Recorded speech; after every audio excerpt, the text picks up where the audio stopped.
Olá, sejam bem-vindos. Este é o novíssimo posto emissor da Blitz, no ar desde 23 de janeiro de 2020. Daqui prometemos emitir todas as semanas, agora também em podcast, depois de 35 anos de muitos caracteres escritos sobre música e o que a rodeia. Podem esperar factos, mas também opiniões, esperem escolhas, sugestões de discos e concertos, uma outra inconfidência, esperem também que sejamos breves nas apresentações e que não estejamos sozinhos. Comigo estão os jornalistas Lia Pereira e Mário Rui Vieira. Eu sou o Luís Guerra, antes de mais. Olá, Mário. Olá, Lia. Olá. Sejam bem-vindos também. A acompanhar-nos em Paços de Arcos neste primeiro posto emissor está uma convidada muito especial. Nasceu no Porto há 30 anos e qualquer coisa. Encontrou no rap a sua linguagem primordial. Ofereceu-nos alguns dos discos mais urgentes da última dezena de anos em Portugal. E no seu cartão de cidadão pode ler-se o nome Ana Matos Fernandes. Não sei se há mais algum nome no cartão de cidadão. Mas mais facilmente nos entendemos se falarmos em Capicua. Não prometo tratar-te sempre por Capicua. Olá, Ana. Olá, Capicua. Bem-vinda. Obrigada. Obrigado por te sujeitares a esta aprovação, que é ser a primeira convidada do nosso podcast Posto Emissor. Sorte. Now where's the way out, baby? Tell me. Oh, there she goes.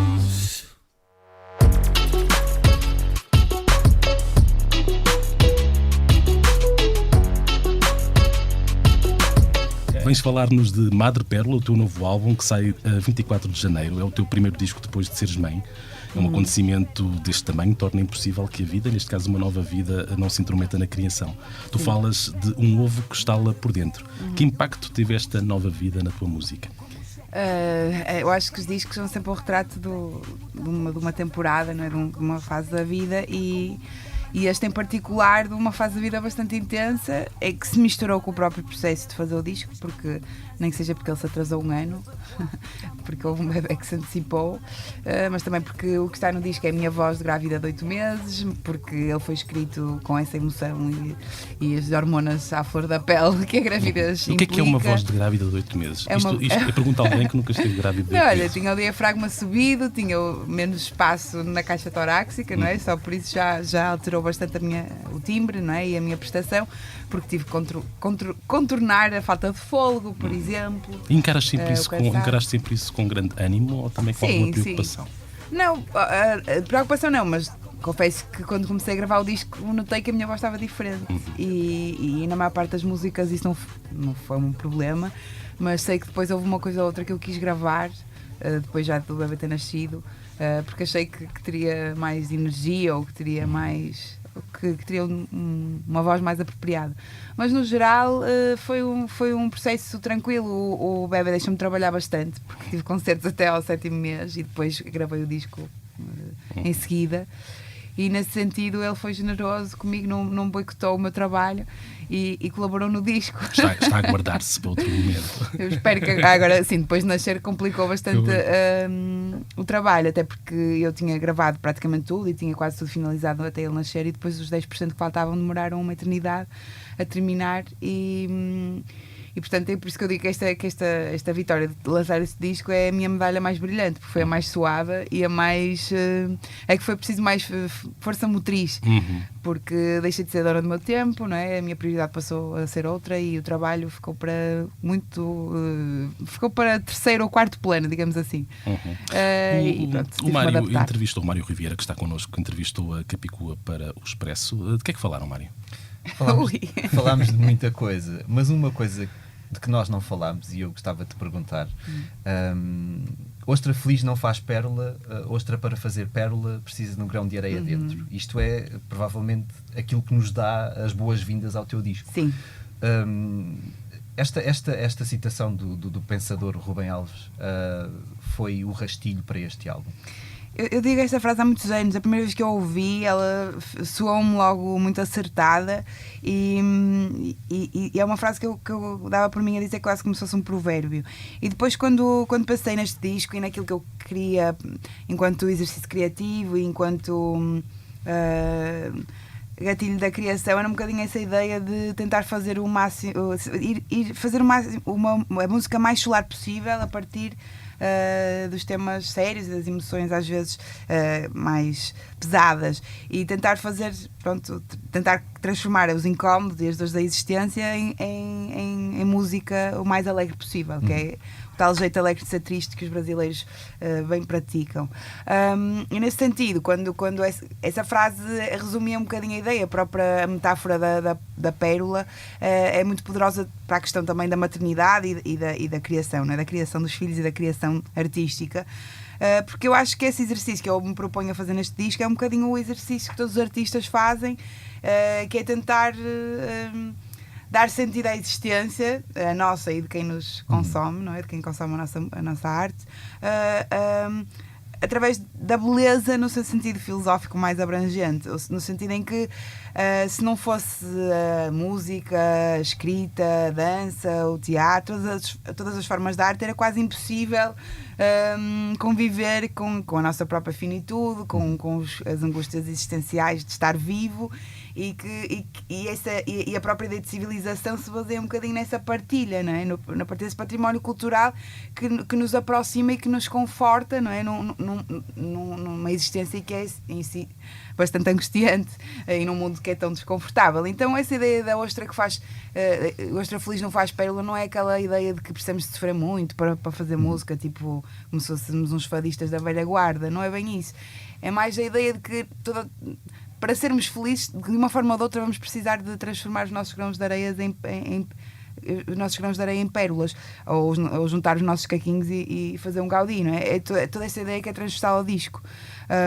E essa frase foi um bocadinho resgatada da minha memória afetiva, porque eu de facto gostava muito dessa frase há muito tempo, porque achei que explicava bem esta lógica e o próprio processo que me atirou para a escrita, até porque eu sentia que já dominava mais as abordagens mais sérias e mais político-sociais e até mais emocionais, e acho que no geral os portugueses dominam bem a melancolia e esses sentimentos mais azuis, como diriam os anglo-saxónicos, e temos mais dificuldade em ir pelo lado solar da força, não é? Como os brasileiros ou os africanos fazem com grande classe. Normalmente quando fazemos música alegre somos um bocadinho patetas e desconfortáveis, e eu sentia um bocado isso e que precisava de trabalhar essa abordagem, ou pela ironia, ou pelo humor, ou por uma base musical mais dançável, tentar procurar o formato de canção também naquilo, mantendo a minha identidade de rapper, que não canta, que fala rápido. Mas que tem uma ligação muito forte à poesia também. Sim, sim, sim. A poesia é o que me atira para a escrita, não é?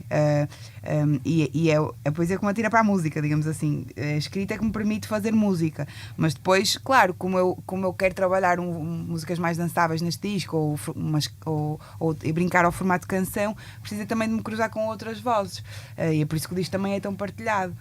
Tive que ir buscar pessoas que cantassem os refrões, que tocassem os instrumentos, que trouxessem mais músicas a este disco, precisamente porque a ideia era abrir. Era como se...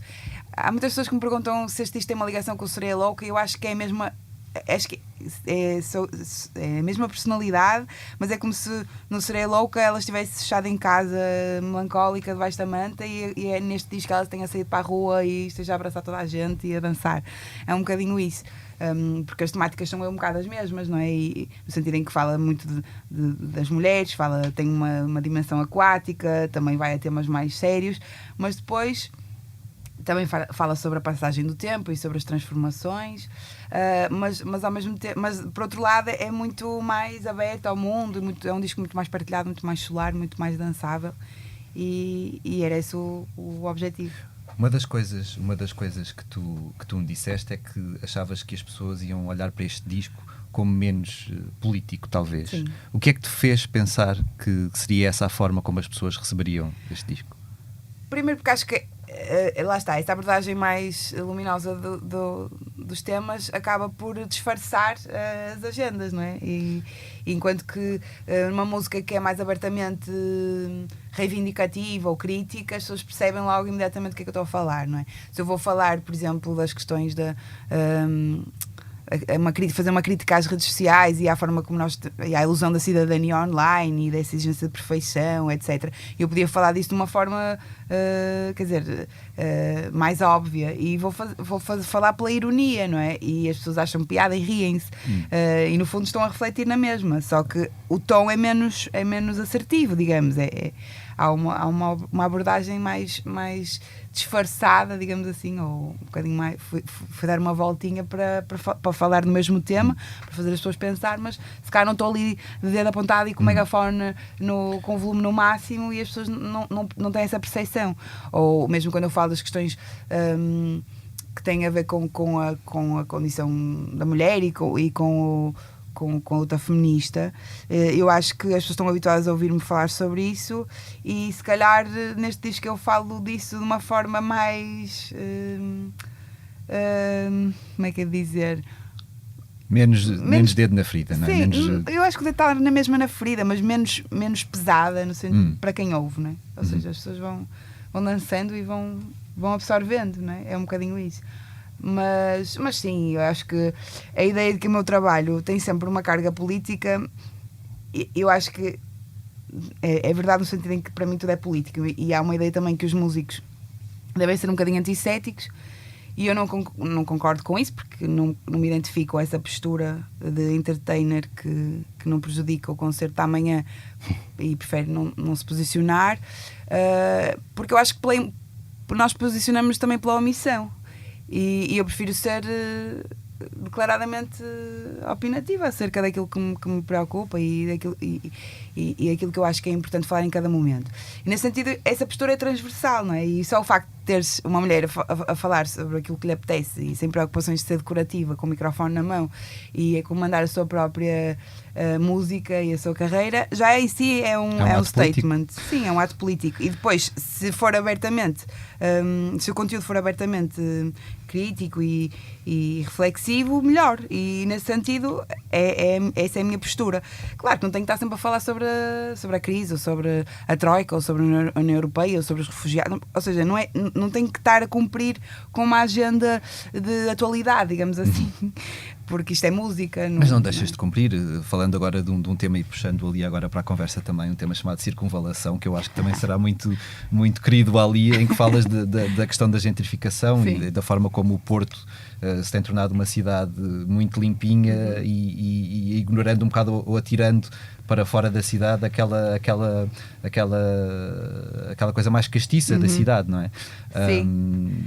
Essa canção é uma canção muito que é muito próxima ao coração. Sim, eu acho que sempre que eu falo do Porto estou a falar de casa, não é? Estou a falar do ponto de vista emocional. E o tema também é especialmente atual, por isso acho que as duas coisas dão relevância, ou seja, se tornam relevantes mutuamente. Não é a primeira vez que eu escrevo sobre isso, eu também já escrevi para a Gisela João uma versão nova da Casa da Mariquinhas. Eu tinha falado da Casa da Mariquinhas no tempo da Troika, que estava abandonada, e agora reescrevia como sendo o hostel da Mariquinhas, como estando recuperada e sendo um hostel. Há de sair brevemente. Portanto, eu tinha falado sobre isso em Lisboa, não é? Casa da Mariquinhas é uma casa lisboeta, então falei sobre a gentrificação e sobre todo o boom turístico, com muita ironia nesse fado, que as pessoas vão poder ouvir em breve. Mas não tinha falado ainda sobre o Porto. E ao mesmo tempo que a circunvalação, uma declaração de amor a esse Porto contraditório, meio descomposto, meio tosco e simultaneamente belíssimo e monumental, e falando sobre os seus personagens e sobre as suas rotinas e sobre os seus lugares, depois tem essa ironia de pedir para não nos empurrarem, para não nos expulsarem de casa, não é? E para nos deixarem ficar. Porque precisamente acho que isso inevitavelmente está a acontecer, não é? É impossível competir com os preços das casas alugadas ou para comprar na cidade. Já não estou a falar só do centro histórico, estou a falar na cidade como um todo.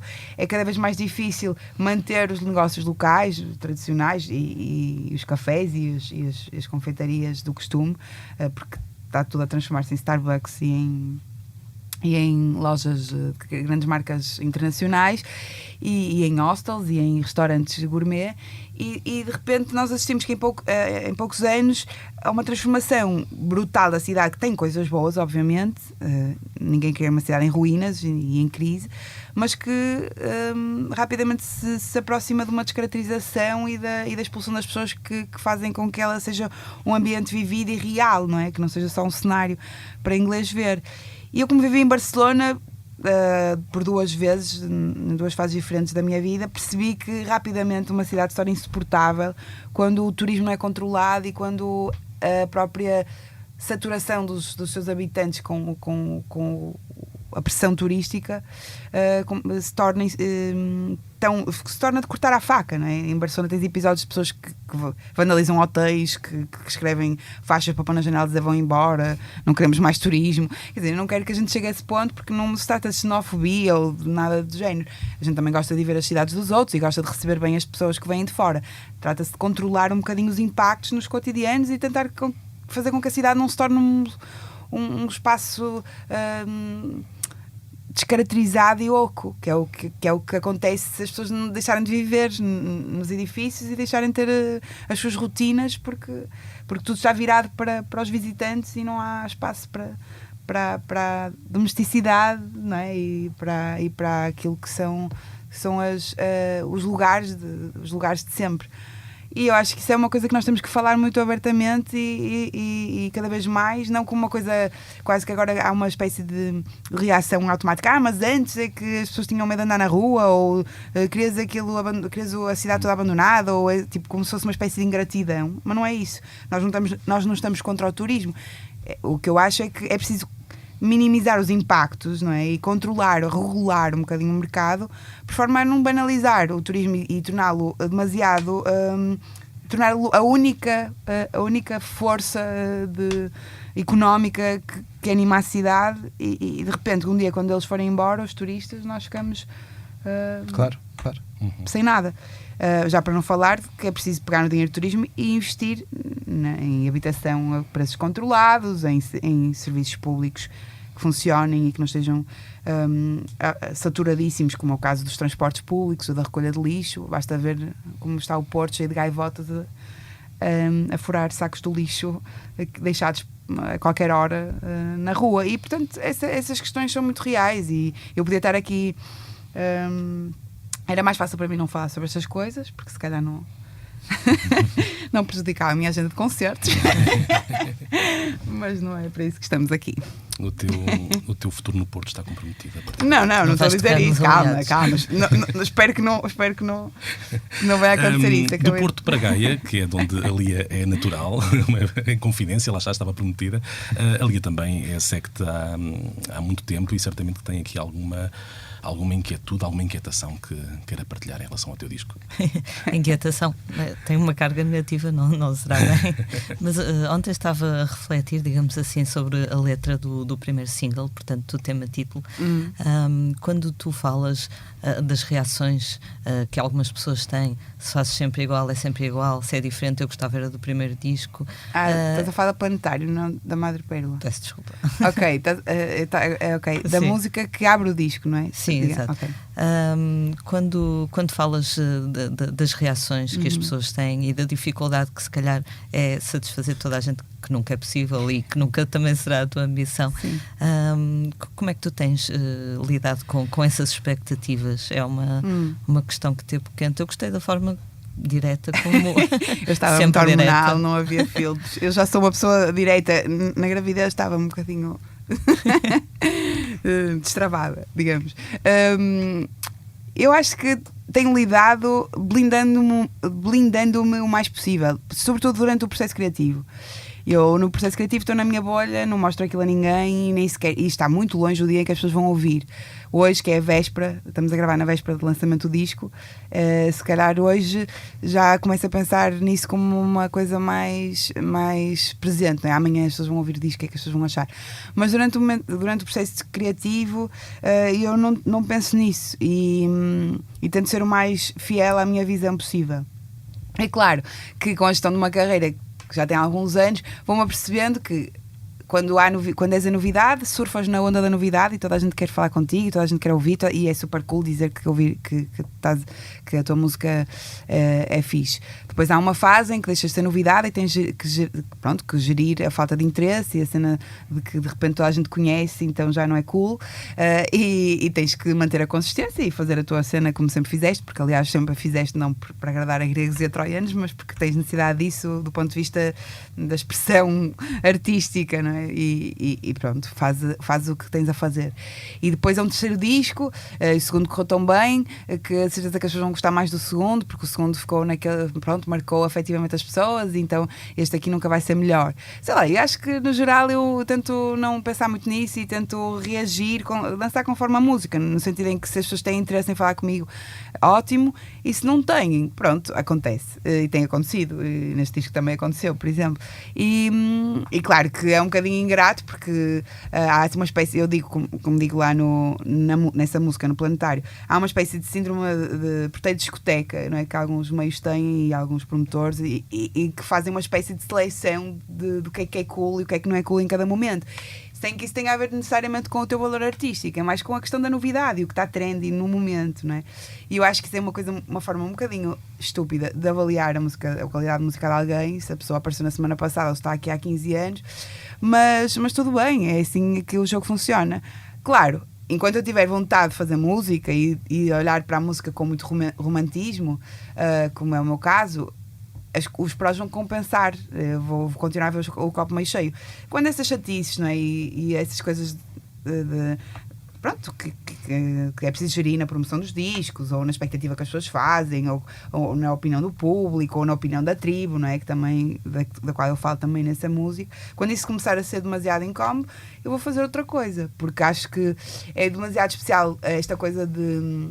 Para mim, escrever é tão fixe que eu não quero associar esse momento que me faz tão feliz a essas chatices. Então, às vezes preciso dessas catarses, e isso é uma catarse óbvia, e pronto. Mas na maior parte dos dias não me queixo e danço consoante a música, porque já aprendi que também não vale a pena estar a tentar mudar a indústria ou ser essa pessoa que veio descobrir a pólvora. Isto vai ser sempre assim. É um bocado aquela coisa que eu dizia outro dia. Há uma parte dos jornalistas de música, e eu estou aqui numa mesa cheia deles, tenho que ter cuidado com o que dizes. Adoram passar meses a antecipar o que é que vai acontecer no próximo ano, porque especular os discos que ainda não saíram e depois os discos saem e dão-lhes atenção durante uma semana e depois next. Sabes? É um bocadinho isso. Assim, a novidade é uma coisa que vos excita particularmente. Como não? Oh,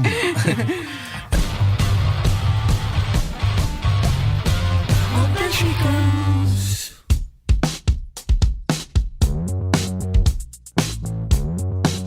Todas as semanas sublinhamos no posto emissor as notícias e os acontecimentos que estão a marcar a atualidade. Os Pearl Jam têm novo álbum a sair a 27 de março, lançaram o primeiro single. O que é que sabemos sobre Dance of the Clairvoyants, Lia Pereira? Dance of the Clairvoyants é o primeiro single, saiu ontem, saiu ao mesmo tempo desta nossa estreia do podcast. Eles sabiam. É a primeira, eles sabem, de facto. Eu estou em contacto com Ed Vedder e amigos. Mandei um SMS. Há uma boa parte dos nossos leitores que julga que tu és a maior fã de sempre dos Pearl Jam. Não vamos desmistificar este facto também. Vamos continuar assim. És, Lia? Que isto não é já fui a muitos concertos deles e tento informar. É que há muita gente que tem aquele bonequinho tatuado, não é? Não. Tu não tens? Não, nada de bonequinho. Nem dos Ornatos Violeta sequer, não é? Não tenho nenhuma tatuagem ainda. Como dirias, Vacino, Mas ainda. agora começas a pensar nisso. Dance of the Clairvoyants. É o primeiro single então do 11º disco de estúdio dos Pearl Jam e primeiro desde Lightning Bolt, que já saiu em 2013. Portanto, são 7 anos sem música nova, ou pelo menos sem um álbum inteiro de originais dos Pearl Jam. Nós ontem colocamos a canção no nosso site e depois eu estive a divertir-me à tarde a ver os comentários dos fãs no Facebook. Sim, como desocupada que sou, estive a ler os comentários no nosso Facebook e acho que as opiniões se dividem. Há pessoas que ficaram horrorizadas e catástrofe praticamente. Quem horrorizou, o que é que diz? Quem horrorizou diz que é uma música que é um pouco eletrónica. Ai. Quem não horrorizou diz: sim senhora, tem aqui uns toques de David Bowie e Talking Heads, até pode ser engraçado. Portanto, antevejo alguma emoção com este disco, se continuar a haver assim temas fraturantes. Olha, de rock para rock, esta semana soube-se também que os Strokes vão regressar a Portugal para um concerto no Nós Alive. Será no último dos 4 dias do festival, o mesmo que vai acolher também a reunião dos The Weasel. Já agora, Ana, vais ver os The Weasel? Gostava de ir ver, por acaso, não sei se vou conseguir, mas gostava de ir. Ok, muito bem. Voltamos aos Strokes. Quase 20 anos depois dos Strokes aparecerem, já são uma espécie de legacy act, não é? De consagrados do rock. Algo a que o Alive costuma dar tradicionalmente espaço no seu cartaz. Mas será, e esta pergunta é para o Mário, será que os festivaleiros furiosos pela modernidade imposta pela inclusão de Billie Eilish e pelo pendor pop de Taylor Swift, que são dois nomes cimeiros do cartaz, vão acalmar um bocadinho? Não sei, eu acho que alguns acalmarão, outros não, porque eu acho que a maior parte das pessoas estava à espera que fossem os Pearl Jam os confirmados e não os Strokes, portanto eu acho que aí houve alguma desilusão, provavelmente. O comentário, desculpe interromper, o comentário mais pontuado ou mais sei lá, likeado, pronto, no Facebook do Alive era alguém que dizia com Pearl Jam, Rage Against the Machine e Red Hot Chili Peppers este festival fica salvo. Ou seja, era alguém. E alguém respondia: o quê? Para salvar este festival só se fossem os Beatles. Até lá. O que é uma coisa que, quer dizer, eu acho que as pessoas que conhecerão a Billie Eilish só pelo nome, se calhar acham que ela é uma artista muito, muito pop, e se ouvirem só a Bad Guy acham que... E muito jovem, não é? E muito acho jovem. que é o problema também. É o efeito J Balvin, o Primavera Sound, não é? É um bocado a mesma coisa. Eu acho que isto tem tudo a ver com aquela eterna questão das gerações. O meu pai, quando apareciam coisas novas na televisão, dizia modernistas.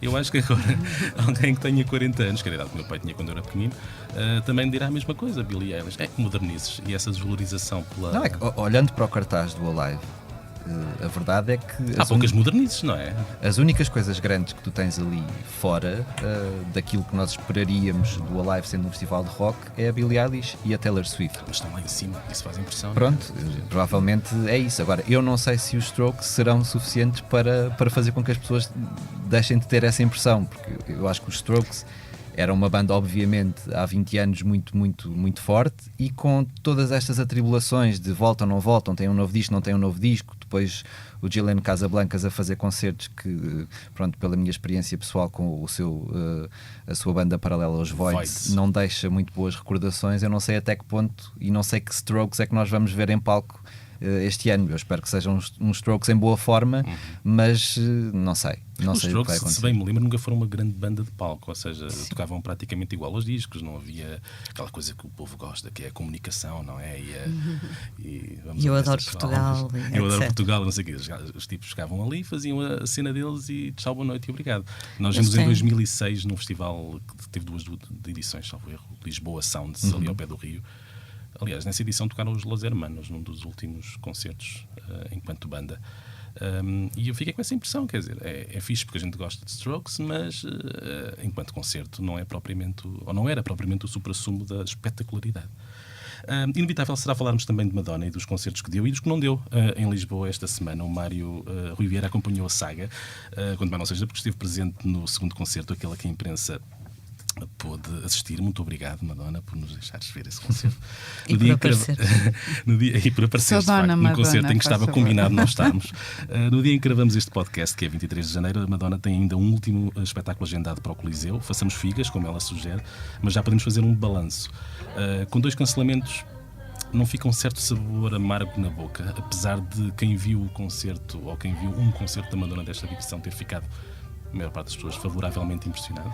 Eu acho que fica um amargo na boca, especialmente para as pessoas que compraram os bilhetes e que são mesmo fãs e que, na verdade, não têm oportunidade porque ela cancelou os concertos e não vai remarcá-los. Portanto, as pessoas que tinham bilhetes para aqueles dias não conseguirão ver esta digressão. E eu acho que ainda terão mais pena porque, segundo aquilo que eu assisti, é um concerto muito diferente da Madonna. Eu já tinha visto um concerto dela, o concerto dela em Coimbra, em 2012, salvo erro. Tinha visto também em 2004 no Pavilhão Atlântico, e este concerto é um concerto muito diferente.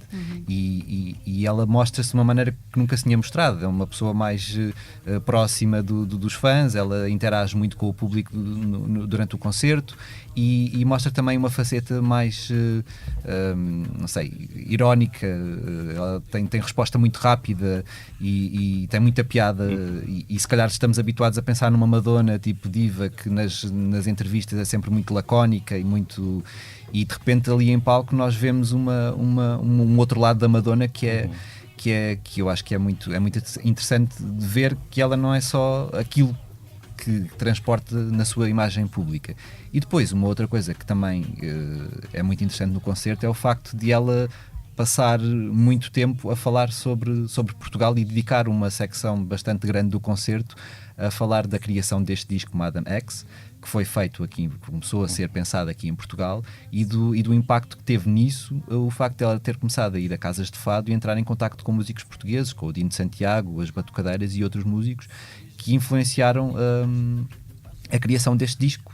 Há muita influência, diz ela, de fado e há a guitarra portuguesa. O jovem Gaspar Varela toca no álbum e também toca com ela ao vivo, e música cabo-verdiana, e nessa secção nós vemos-la, e eu tive a sorte de ver, e as pessoas que foram aos primeiros 2 concertos tiveram a sorte de a ver com o Dino de Santiago em palco. Eu penso que ela depois no 3º concerto já não o teve como convidado, e não sei se ele vai conseguir ainda estar no de hoje, por exemplo, e que esperemos que aconteça, não é? E é engraçado porque às vezes uma pessoa pensa, estamos a falar da Madonna em Portugal e estes concertos todos e o disco que gravou cá, se acordássemos hoje assim espero que não, mas pronto, um coma profundo, se nos dissessem a Madonna fez um disco cá, gravou com músicos portugueses e lusodescendentes e acaba de dar 8 não, porque pronto, serão 6, serão 6, deram 2 e vai ver jogos ao Estrela da Amadora, exatamente, vai ver jogos ao Estrela da Amadora, vai passear, que estás mal dramado, estás a aproveitar do facto de ter estado a dormir cedo para enfiar a primeira mentira de 2020. Mas não, isto foi tudo verdade. O que também ajudou, de certa maneira, uma certa normalização. Quer dizer, a Madonna continua a ser uma grande estrela, a rainha da pop, mas também é alguém que agora é mais abordável, não é? Mais próximo, não digo tocar-te-lá, porque não conversámos com ela, infelizmente, mas é alguém que inclusive se deixa tocar nos concertos, não é? Coisa que não acontecia, porque ela estava, não sei se deixa tocar pouco, mas assim, mas sentou-se ao lado de um senhor, sentou-se ao lado de um fã, sim. Coisa que aquela distância dos concertos de arena e os concertos de estádio não permitiam. Ana, só uma perguntinha rápida sobre a Madonna. O que é que a Madonna significa para ti? Eu acho que a Madonna é um ícone feminista e acho que aquilo que eu mais gosto nela é a forma como ela gere, ou melhor, como ela tem respondido às pessoas que acham que ela está a envelhecer mal.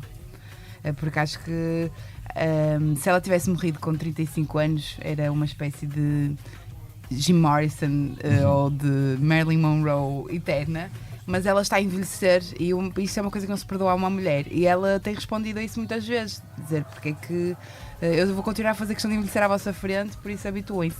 E acho que isso é uma coisa muito subversiva, porque acho que vê-se muitas vezes nas redes sociais pessoas gozarem com ela, que ela está velha, que ela está esticada, que ela está pronto, que já não é a mesma Madonna, mas ninguém faz isso do Elton John ou do Iggy Pop ou do Mick Jagger, são todos os grandes guerreiros que estão ali ainda no rock, sabes?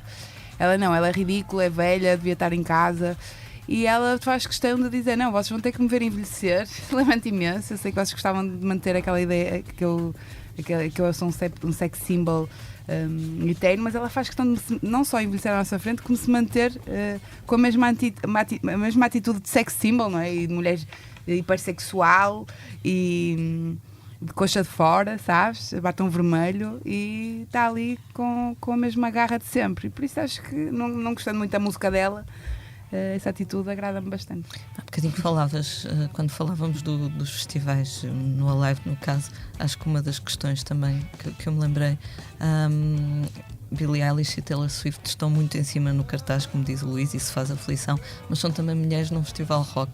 Claro. Cabeças de cartaz num festival rock, que também é uma coisa que aflige muito. Mas olha que no Primavera Sound do J Balvin era um homem, e o pessoal também escreveu. Um homem não do rock. Não, mas depois lá divertiram-se muito. Pois é, eu vi toda a gente. Eu fui lá ver o J Balvin, que eu não tenho snobismos intelectuais e gosto muito do reggaeton, sobretudo para fazer jogging. Eu não consigo fazer jogging sem reggaeton. E portanto acho que esses snobs todos, pseudo-hipsters, deviam ir todos ouvir o Maluma durante uma tarde inteira para ver se alegram a sua rotina. Mas isso sou eu.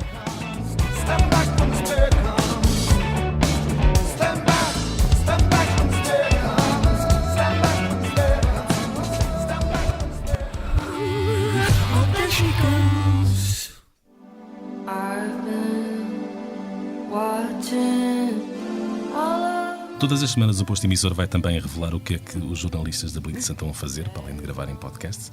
E lerem comentários na net. E lerem comentários na net, exatamente. A Lia Pereira esteve na quarta-feira, dia 22, para nós é o mesmo que dizer ontem, no concerto de Angela Olsen no Capitólio. Eu também lá estive, mas começo por dar-te a palavra, Lia. O que é que o teu bloco de notas sublinha a tinta permanente? Aquelas canetinhas de gel que são aquelas que eu uso. Sim. Como é que é? Eu uso aquelas canetas de. Canetas de gel, sim. Esta aqui, no caso. Não é tinta permanente. Não é bem tinta permanente. Mas pronto, adiante. Olha, sublinho que quando cheguei lá, e eu cheguei com quase uma hora de antecedência, já estava uma fila enorme à porta do Capitólio. Havia pessoas com um cartaz a pedir para comprar bilhetes. Ela tocou ontem e hoje, portanto são 2 concertos escutados. 22, 23 no Capitólio e 24 no Art Club, exatamente. Todos os concertos estão escutados, portanto havia muita vontade de a ver e de lhe dar os parabéns, porque ela no dia 22, ou seja, no primeiro concerto em Lisboa, fez anos, e logo ao final de 33. 33 anos só? 33. Quem me dera. Também eu, mas olha, cá estamos. A caminho da idade da Madonna. Eu mal me aguentei, que a primeira parte. Sinal. Um concerto de primeira parte, depois mais uma hora e meia, e aqui o fundo das costas já estava a dar de si. Ao final da primeira canção, como viste, cantaram-nos parabéns, havia balões em palco para assinalar a ocasião. E eu só a tinha visto uma vez no Primavera Sound, assim de fugida, não tinha visto o concerto todo, mas ela pareceu-me francamente feliz, bem disposta em palco. Sim, ela gosta muito de cá vir. E acho que ela, aliás, a certa altura perguntaram-lhe quando é que ela vinha viver para Lisboa, e ela disse: quando eu tiver 50, não quero ser aquela americana tolinha do "Oh my God, I love Lisbon", embora seja. Pensei que ela ia dizer: não tenho dinheiro para a renda. Exato. Foi, eu ia dizer, quando tiver 300 mil euros para dar para e consegui pagar a renda. Na Carolina do Norte deve ser mais barato alugar uma casa, com certeza. E ela disse depois também que estava a pensar ir para Across the River, ou seja, quando ela vier aos 50 anos, vai para a Margem Sul, ser uma mulher do Cacilheiro. É a melhor vista de Lisboa. É verdade. As rendas também já não estão grande coisa, mas isso eu também diria à minha companheira gaiense, que está aqui à minha frente, que a melhor coisa de Gaia é a vista, mas ela vai me crucificar. Falamos depois lá fora. Pá. Eu achei um belíssimo concerto, gostei mesmo. A pessoa com quem eu estava disse que achou que parecia um bocadinho improvisado, não é? Ela virava-se muito para a banda, porque eles já não tocavam há um mês e tal. Vamos tocar agora o quê? Parecia que estava assim a decidir um bocado no momento. E ao falar com a banda estava longe do microfone, e pelo menos quem estava lá para trás achava que estavam ali a confraternizar durante um bocadinho quando estava. Mas gostei muito, gosto muito deste disco, e acho que ela tem um controle de voz mesmo incrível. Também são só 33 anos, não é? Aos 34 vai ser como nós, vai começar a falhar.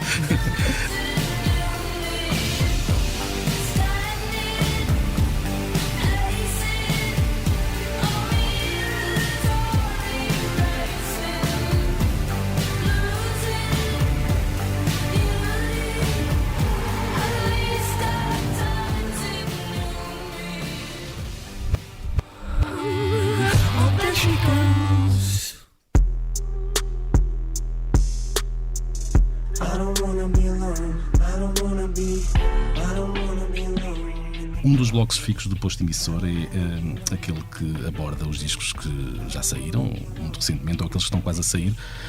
Começamos pelo disco surpresa de Eminem, e antes de falar com o Maria Lia, pergunto à Ana se ela já o ouviu. Ainda não ouvi, eu ando com dificuldade até de ter tempo para dormir. Disco a sair e bebê pequeno não dá para ouvir, mas fiquei surpreendida também quando li a notícia. Sem sobreaviso. O disco chama-se Music to be Murdered By, e o Mário, eu penso que já lhe passou os ouvidos. Já, e aquilo que tenho a dizer é que o Eminem continua igual a si próprio, zangado e com vontade de chatear toda a gente. Ele foi já amplamente criticado porque num dos temas deste álbum ele fala sobre os atentados de Manchester depois do concerto da Ariana Grande, e foi crucificado nas redes sociais por fazê-lo. A verdade é que nós já estamos habituados a este tipo de coisas do Eminem. E aquela tirada até um bocadinho inocente comparada com outras dele, não? Aquilo que eu sinto é que ele sente uma necessidade de se reapresentar a uma nova geração, e talvez por isso tenta chamar a atenção, criando polémica, de outras formas. E a verdade é que ele foi buscar pessoas para este disco que eu não imaginaria que estivessem ali. Pelo menos uma. Ele tem o Ed Sheeran numa canção. Eu pensei, eu não imagino o Eminem a ouvir a Shape of You ou outra qualquer canção do Ed Sheeran. Portanto, eu senti, foi buscar também o Juice WRLD. Sim, um é tão lá e o outro é assim tão mal disposto. É. Mas e foi buscar também o Juice WRLD, que morreu em dezembro. Sim. E eu acho que ele dessa forma tenta aproximar-se de uma nova geração que provavelmente já não ligará muito ao Eminem, porque tem muitos outros rappers e grandes rappers aí a dar cartas, não é? Portanto, eu sinto que este álbum é um álbum de continuidade no sentido em que ele continua zangado, e por outro lado é ele a tentar de alguma forma mostrar-se a novos fãs. Saiu também um disco póstumo de Mac Miller, um talento que tão cedo se despediu. Que disco é este, Lia? Eu lembro-me de tu apreciares sobremaneira uma atuação dele naquela rubrica Tiny... É no Tiny Desk Concert, da NPR, que é da NPR, não é? da rede pública de rádio norte-americana, que de resto tem espetáculos fantásticos. E esse concerto ele é mesmo muito bonito, é com uma banda inteira, tem aquele Thundercat, baixista que também toca com Kendrick Lamar, e ele parecia é uma coisa um pouco estúpida de se dizer, mas o rapaz parecia uma boa alma, e isso transparece na música, é o que eu acho. Este disco acho que vem um bocadinho aliás, quem o produziu foi o John Bryan, sim. E ele diz que ele tinha pensado fazer uma trilogia, que era o Swimming, que foi o último que ele lançou, e este agora o Circles, portanto que é póstumo, quem sabe ainda não virá outro. Ou seja, parece-me vir na continuidade, coisa assim meio introspectiva, e eu acho que ele tem uma certa fragilidade, uma certa vulnerabilidade na voz, e mesmo na escrita, que talvez o distinga de algum dos seus, ou distinguisse de algum dos seus comparsas. É mesmo uma perda desnecessária. O disco está a ser extraordinariamente bem recebido. Os veteranos Pet Shop Boys, dislexia agora, lançam sexta-feira, dia 24, um novo álbum de uma carreira com quase 40 anos. E no Expresso, o Mário teve o prazer de falar com o Chris Lowe, que é o Pet Shop Boy mais discreto. Quer dizer, também são dois, não é? Há um que é o Neil Aliás, Tennant. falei com ele no dia a seguir a fazer a entrevista com a Ana aqui ao nosso lado. E vocês falaram muito de Berlim. Eu sei porquê, mas tu vais explicar melhor do que eu, não? Sim, eu perguntei-lhes, porque isto não é o primeiro disco que eles fazem em Berlim. E eu tinha alguma curiosidade em perceber porquê Berlim. E ele explicou-me de uma forma muito simples, é que nós temos um apartamento em Berlim, portanto temos um pequeno estúdio lá onde escrevemos muitas canções, e desta vez eles sentiram necessidade de gravar o álbum lá e gravar num estúdio muito especial, os Hansa Studios, onde o David Bowie gravou a sua trilogia de Berlim. Parcialmente, sim. Sim, e eles sentiram que já tinham passado tanto tempo em Berlim, estavam tanto tempo ali e achavam uma pena nunca não ter gravado nesses estúdios. Mas isso levou-me ele a dizer tipo, ok, nós estamos em Berlim, mas nós já percebemos que há muita gente a viver em Portugal, não é? E falou da Madonna inclusivamente e tudo. Portanto é provável que, sei lá, num futuro se calhar não muito próximo, eles também venham e comprem um apartamento em... Parafraseando no Montijo. Exato. Parafraseando Neil Tennant, I Love You, You Pay My Rent. Exato. Na célebre canção de 1987.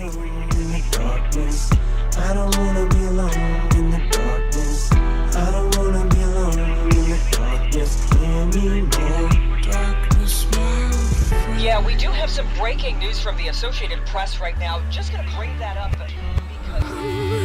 Oh, there she goes.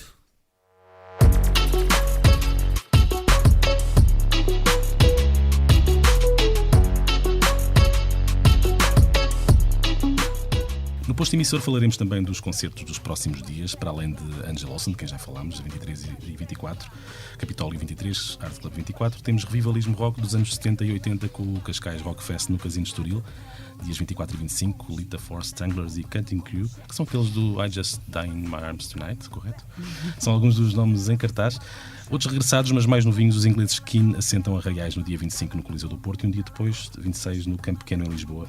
Não é concerto, mas não esqueçamos que no domingo se realizam em Los Angeles os Grammys. Certamente para a semana cá estaremos para dissecar as incidências. O primeiro posto emissor chega assim ao fim. Comigo esteve antes de mais a Capicua, a quem muito agradecemos a honra da visita. É bom lembrar que Madre Pérola, o seu novo álbum, sai amanhã. Estiveram também os jornalistas Lia Pereira e Mário Riviera. Eu sou o Luís Guerra. Os temas de abertura e conclusão são de Legendary Tiger Man. A edição multimédia esteve a cargo do nosso querido amigo Rubem Tiago Pereira. Terminamos com Capicua a ler um poema de Madre Pérola. Sim, já que a Lia falou da Passiflora, se calhar que leio o último verso. Leio ou digo? Por acaso vou tentar dizer de cor ou acham que é um bocadinho arriscado? Faz como bem entenderes. Vamos lá ver se não me engano. Se me enganar, olha, peço desculpa. E vai assim. Não fiz hits de verão e não é por não saber como. Não sou cena do momento e ao tempo que eu estou no topo. Não confundam o bom gosto com falta de público e aproveitem este disco porque pode ser o último. Na neta novidade é um triz, diz. Se andas anos nisto é do risco que vives. Selfies dão mais likes que um disco. Diz-me, porquê é que fazes isto? Porquê é que tu insistes? Se é trap não é rap, se é hit leva hate. Boom bap é retrocesso, se é sucesso já é fake. Se tem putos bota fora, se não tem visão flop. Se é adulto já é cota transversal, não é hip hop. É conhecido, já não curto. Curtia mais o primeiro. É repetido, muda muito, não vale a pena o dinheiro. Se fosses mais bonita, mais sexy na moda, um homem mais jovem, mais dentro da norma, terias mais alcance, mais chance na indústria. Se fosses mais dócil, mais fácil na música, terias mais views, mais likes, mais público. Se fosses mais hipster, se fosses mais estúpida, terias mais fãs, mais buzz, mais glória. Para que o hype se eu prefiro fazer história? Passiflora, a minha beleza é estranha. Meu fado chora, mas move montanhas. Caramba! Yeah, obrigada! It's a wrap.